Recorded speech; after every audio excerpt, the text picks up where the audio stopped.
ભગવાનની રચના જ એવી છે. માણસ પૈસા માટે પાપ કરે, પણ ભગવાનની રચના એવી કે પૈસા રહી જાય ને પાપ ભેગા. એટલે હવે જે ભેગું આવવાનું છે એના માટેની કોઈ વ્યવસ્થા વિચાર.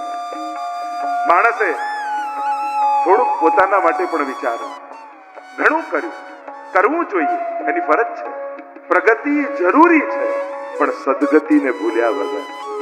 આ જીવન એવી ગાડી છે જેમાં બ્રેક નથી અને રિવર્સ ગેર નથી. હવે એવી કારમાં તમને કોઈ બેસાડે, કેટલું સાચવીને ચલાવવું પડે. આ જીવન પણ એવું જ છે. આમાં બ્રેક નથી. તમે રોકાઈ જાઓ તો જીવન રોકાતું નથી. માણસ મરી જાય તો શરીરનો અંત છે, જીવનનો અંત નથી હોતો.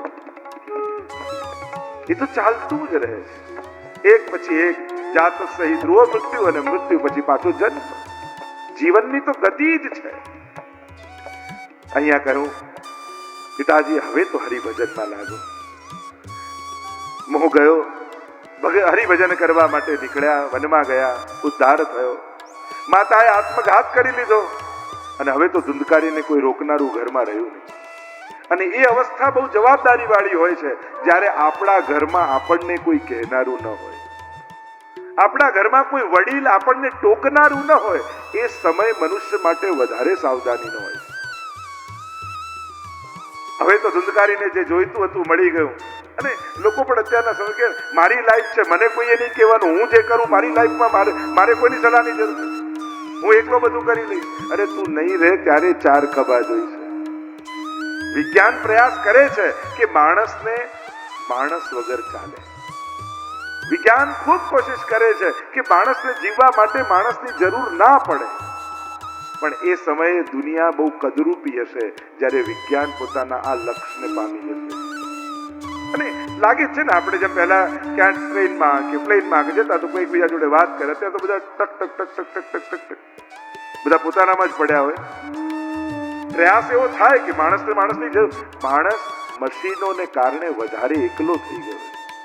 યુવાનોને જ્યારે આ મશીનો આપી દેવામાં આવે છે ત્યારે એ વધારે એકલવા. તમે પેલા ગાંધીજીના 3 પેલા વાંદરા જોયા કેવા હોય? આંખ બંધ, કાન બંધ, મોઢું બંધ. એક છોકરા નાનકડાને મોબાઈલ આપીને જોજો, 3 વાંદરા એનામાં દેખાશે. ક્યાંય જોશે નહીં, કોઈનું સાંભળશે નહીં, કોઈ જોડે વાતે નહીં કરે. તમને એમ લાગે આ 3 આનામાં આવી ગયા એક મોબાઈલને કારણે. અને એટલા માટે એને માણસોની વચ્ચે ગમે એવા માહોલમાં રાખજો. હા, બધું આધુનિક વસ્તુનો ઉપયોગનો કોઈ વિરોધ નથી, પણ ઉપયોગ જરૂરી છે. આપણે એને પરાધીન થઈ જઈએ એ હદ સુધી ના હોવું. તમે કદાચ ઓફિસ માટે નીકળ્યા ને ઘરે મોબાઈલ ભૂલી ગયા, એટલે તમને એવો વિચાર ના હોય હવે ગાડી બગડશે તો, એક્સિડન્ટ થશે તો, જરૂર પડશે તો હવે શું કરીશ, મોબાઈલ નથી. અરે 10 વર્ષ પહેલા નહોતો તો જતા જ હતા ને, ત્યારે તો વિચાર આવતો નહોતો. પણ જ્યારે એના વગર તમારા મનમાં ભય પેદા થવા લાગે એટલે માનજો હવે ઉપયોગ નથી, હવે આપણે પરાધીન થઈ ગયા. એટલે પરાધીન ન થઈ જવું, ઉપયોગ ભલે કરી અને કરવો જ જોઈએ. આધુનિક યુગ છે, જેટલું કામ વધારે સરળતાથી થઈ શકે બધા જ સાધનો જરૂરી છે. 21મી સદીમાં તો ધર્મનો સૌથી અધિક ખાસ કોઈ મિત્ર હોય તો એ વિજ્ઞાન છે. કારણ કે જે રીતે વિજ્ઞાન આજે ધર્મને મદદ કરી રહ્યું છે અને ધર્મને ફેલાવવામાં પ્રયાસ મદદરૂપ થાય છે, એટલું પહેલા ક્યારેય નહોતું.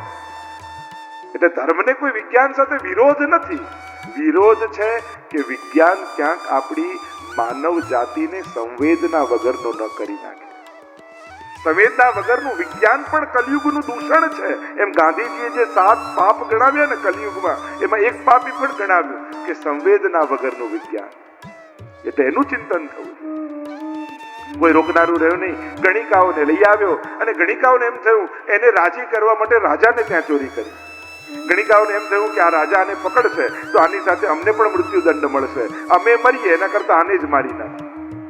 અને પ્રતાડિત કરી એને ઊંધો લટકાવ્યો, મરચાની ધૂણી કરી અને અનેક પ્રકારની પીડાઓ આપી અને ધુંધકારીનું મૃત્યુ થઈ ગયું. મૃત્યુ તો થયું પણ અધોગતિ થઈ,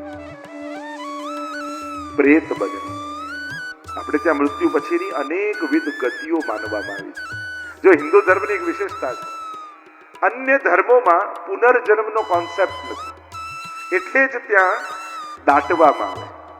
દાટવામાં એટલા માટે આવે કે જ્યારે ફેસલાનો દિવસ આવશે કે જજમેન્ટ ડે આવશે ત્યારે બધા જ કબ્રમાંથી બહાર આવશે અને ત્યારે ભગવાન એમના ફેસલા કરશે. આપણે ત્યાં દેહને નશ્વર માનવામાં આવે, કારણ કે માનવામાં એ આવે કે જીવાત્મા બીજા જન્મમાં જાય છે, અન્ય લોકોમાં એની ગતિ થાય છે, પ્રેત યોનિ પ્રાપ્ત થઈ. ગૌકર્ણજીએ ગયામાં જઈને શ્રાદ્ધ કર્યું, પાછા ગામમાં આવ્યા, સૂતા છે ઘરમાં અને ચિત્ર વિચિત્ર આકૃતિઓ દેખાય છે, જુદા જુદા અવાજો સંભળાય છે. જોયું તો પડછાયો દેખાયો અને થયું કે કોઈ કંઈ કહેવા માંગે છે પણ કહી શકતું નથી. હાથમાં જળ લીધું, અભિમંત્રિત કરીને છાંટ્યું અને જોર જોરથી રડવાનો અવાજ સંભળાયો. ગૌકર્ણજી પૂછ્યું, કોણ છે? રડતા રડતા કહ્યું, હું તમારો ભાઈ ધુંધકારી છું. અરે, તારી પાછળ તો ગયામાં મેં શ્રાદ્ધ કર્યું. મોટા ભાઈ, મેં એટલા પાપ કર્યા છે, 100 વાર ગયામાં જઈને શ્રાદ્ધ કરશો ને તોય મારો ઉદ્ધાર સંભવ નથી. આપ જ્ઞાની છો, શાસ્ત્રોના જ્ઞાતા છો, આપ મારા ઉદ્ધારનો કોઈ ઉપાય શોધો. બીજા દિવસે સવારે ગયા છે ગૌકર્ણજી નદીમાં સ્નાન કરવા માટે. સૂર્યના ઉપાસક હતા, અર્ઘ્ય લીધું ને સૂર્યનારાયણને સમર્પિત કર્યું. સૂર્યનારાયણ પ્રગટ થયા અને ધુંધકારી માટે પ્રશ્ન કર્યો ગૌકર્ણજીએ કે 100 ગયા શ્રાદ્ધથી પણ ઉદ્ધાર ન થાય, એ જીવાત્માના ઉદ્ધારનો ઉપાય શું? અને ત્યારે સૂર્યનારાયણે કહ્યું, ગૌકર્ણજી, તમે ભાગવત કથા કરો. શ્રીમદ ભાગવતનું એ સામર્થ્ય છે, 100 ગયા શ્રાદ્ધથી પણ ઉદ્ધાર ન થાય એવો પાપી જીવ હોય એનો પણ ઉદ્ધાર શ્રીમદ ભાગવત કરી શકે. એવું મહાત્મ્ય ભાગવતનું બતાવ્યું અને નક્કી કર્યું ગૌકર્ણજી કે હું પોતે ભાગવત કથા કરીશ. ભંડાર બનાવ્યો, વ્યાસપીઠ બનાવીને ગૌકર્ણજી બિરાજમાન થયા.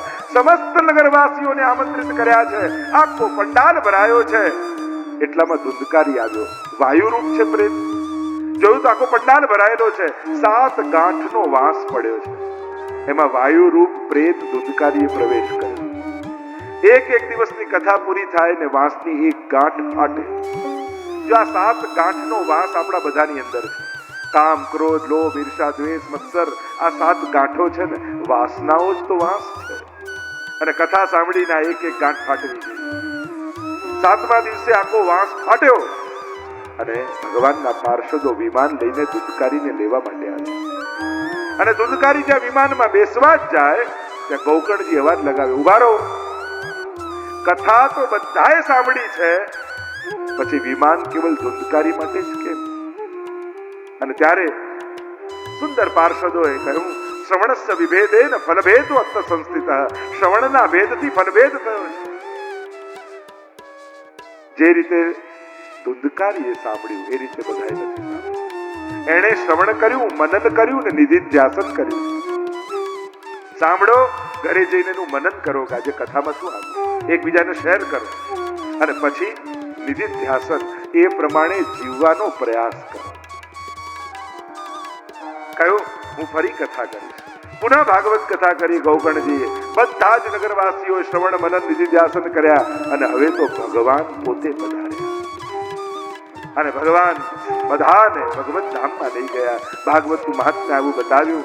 આવો પાપી ધુંધકારી, એનો પણ ઉદ્ધાર ભાગવતથી થઈ શકે. 6 અધ્યાયમાં ભાગવત શ્રવણની વિધિ બતાવી અને 6 અધ્યાયને અહીંયા વિરામ કરીએ. બોલો કૃષ્ણ કનૈયા લાલ કી જય. ભાગવત ભગવાન કી જય. પ્રથમ સ્કંદ. શ્રીનાથજી બાબાનું જમણું ચરણ, 12 અંગ એ 12 સ્કંદ છે. શ્રીનાથજી બાબાનું આ ચરણ છે. 19 અધ્યાયમાં મહાપ્રભુજી સમજાવે કે અહીંયા અધિકાર લીલાનું વર્ણન કરવામાં આવ્યું. જેનો જેવો અધિકાર એવી એને પ્રાપ્તિ. અગાસીમાં નાનકડું કોડિયું પડ્યું હોય અને 20 ઇંચ વરસાદ ગામમાં થાય તો કોડિયામાં તો કોડિયા જેટલું જ આવે. આ એનો અધિકાર. એમ ભાગવતના પ્રથમ સ્કંદને મહાપ્રભુજી અધિકાર લીલા કરી અને 3 પ્રકારના અધિકારી વક્તા અને શ્રોતાનો વર્ણન કરવામાં આવ્યું. કારણ કે અધિકાર શબ્દ બહુ મહત્વનો છે. અધિકાર શબ્દ 2 અર્થમાં વપરાય. આના ઉપર મારો અધિકાર છે હક રૂપમાં, અને બીજું પાત્રતાના રૂપ. કદાચ આનો અધિકાર નહીં હોય, પાત્રતાના રૂપ. તો અહીંયા જે અધિકાર શબ્દ છે એ પાત્રતાના રૂપમાં છે. જેનો જેવો અધિકાર એવી એને પ્રાપ્તિ. જેમ દરિયા કિનારે 3 પ્રકારના લોકો જાય. ઘણા જાય એ માટી લેવા જાય, ઘણા જાય એ પડેલા છીપલાઓને વીણવા જાય, અને ઘણા જાય એ કિનારે ન ઉભા રહે, અંદર કોથું લગાવે અને ભીતર પડેલા રત્નોને લઈને પાછા. એમ ભાગવત પણ રસસાગર છે, ભાવસાગર છે. એમાં પણ 3 પ્રકારના લોકો આવે. એક ભૌતિક શ્રોતા જે કેવલ વ્યવહાર રાખવા આવે, એ માટી લઈ જનારા છે. બીજા છે જે છીપલા લેનારા, એ મુક્તિ માટે ભાગવત સાંભળે. અને ત્રીજા છે એ મુક્તિની આકાંક્ષાથી નહીં, આમાં જે ભક્તોના ચરિત્રોની કથાઓ અને એમના ભાવરૂપી રત્નો છે, એ ભાવરૂપી રત્નોને લેવા માટે. તો આ અધિકારની ચર્ચા છે. અને એક વાત નિશ્ચિત છે,